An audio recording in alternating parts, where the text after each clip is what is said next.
आज का बाइबल का वचन उत्पत्ति का ग्रंथ अध्याय 8 वचन 6 से 13 और 20 से 22।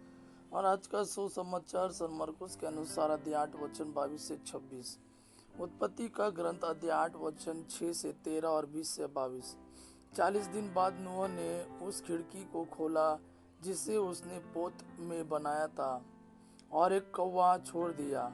वह कौवा तब तक आता जाता रहा जब तक पृथ्वी पर का पानी नहीं सूख गया। 7 दिन तक प्रतीक्षा करने के बाद नूह ने पोत से एक कपोत को छोड़ दिया जिससे यह पता चले कि पृथ्वी पर का पानी घटा या नहीं। कपोत को कहीं भी पैर रखने की जगह नहीं मिली और वह नूह के पास पोत पर लौट आया क्योंकि समस्त पृथ्वी तल पर पानी था। नूह ने हाथ बढ़ाया और उसे पकड़कर पोत के अंदर अपने पास रख लिया। उसने 7 दिन तक प्रतीक्षा करने के बाद कपोत को फिर पोत के बाहर छोड़ दिया। शाम को कपोत उसके पास लौटा और उसकी चोंच में जैतून की हरी पत्ती थी। इससे नूह को पता चला कि पानी पृथ्वी तल पर घट गया है। उसने फिर 7 दिन प्रतीक्षा करने के बाद कपोत को छोड़ दिया और इस बार वह उसके पास नहीं लौटा। इस प्रकार नूह के जीवन के 600 पहले वर्ष के पहले महीने दिन पानी पृथ्वी तल पर सूख गया। नूह ने पोत की छत हटाई और पोत के बाहर दृष्टि दौड़ाई। पृथ्वी तल सूख गया था।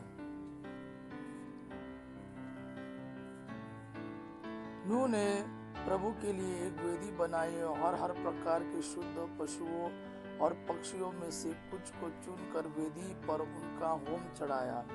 प्रभु ने उनकी सुगंध पाकर अपने मन में यह कहा, मैं मनुष्य के कारण फिर कभी पृथ्वी को अभिशाप नहीं दूंगा, क्योंकि बचपन से ही मनुष्य की प्रवृत्ति बुराई की ओर होती है।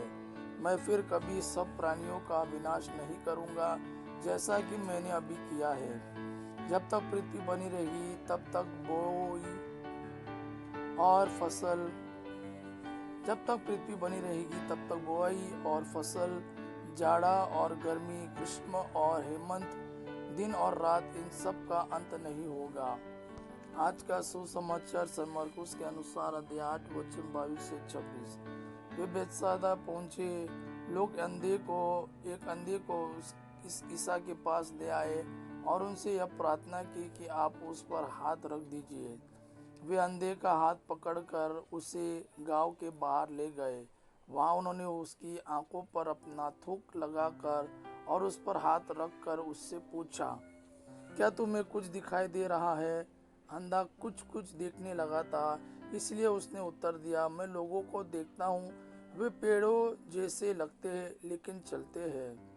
तब उन्होंने फिर अंधे के आंखों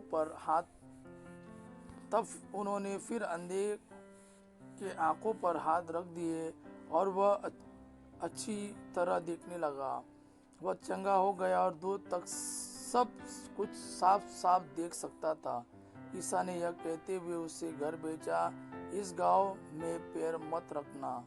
यह प्रभु का वाणी है। प्रभु को धन्यवाद। अब्बा पिता की महिमा और पुत्र यीशु का प्रेम आप पर सदा सर्वदा बना रहे। आमीन।